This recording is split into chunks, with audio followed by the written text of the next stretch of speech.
موږ دیني پښتنې کوله موږ خپل ځان پوهیو د خپل بیانو د حقوقو پښتنې په مکوله یو د مرزو په مو پښتنې کوله چې په دغه حال کې مسلمان وکي کنه وکي دا مرزونه خدای دې پیږي خزوته خو آیا په دغه وخت کې مولوی صاحب المنځ وکي کنه وکي عادت دې په میاش کې شپږ ورځې چې جامه به قضا کړه دغه موږ تاسو پښتانه چې جامه ورغلې د حیض ور دی ویني ودی اوس هغه د 8 ورځې شپې لاس ورځې شپې 15 ورځې شپې ویني نه درېږي آیا المنځ وکي کنه وکي دا پښتنه په دا ټول قوم کې یو سړی ګوت چې ملاته زو ورغلم د خپل کې د اتحاد او د حی پښتنه ما کړی ده په دغه شرمېګو خو په دغه نه شرمېګو چې خزه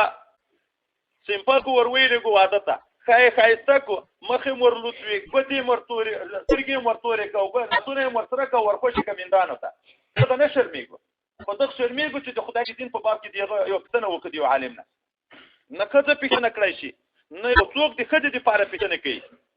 د خیوه کده په سر باندې څوک کسان جهنم ته دي پلار به جهنم ته روان وي میړه به جهنم ته روان وي مشر زوی به جهنم ته روان وي ورور به جهنم ته روان وي چې تاول د په دین باندې نه خبره کوي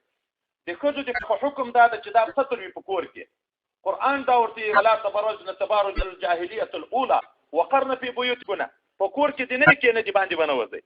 د شریعت مسله خود ته خدا ده کنه خزه په کور کې د دین په فرض د څوک به ورسي مې به ورسي چې پلار په کور کې د پلار به ورسي چې د خاوند شوزوی به ورسي چې ورور لري ورور به ورسي سړی چې خپل په دین شرمېږي د خپل ځان په دین پښتنه نه کوي د خپل پښتنه به بیا کوي کې پښتون د خور نور په باب په پښتنه بیا کوي کې پښتون نو غرض دا ورونه تا ژوندۍ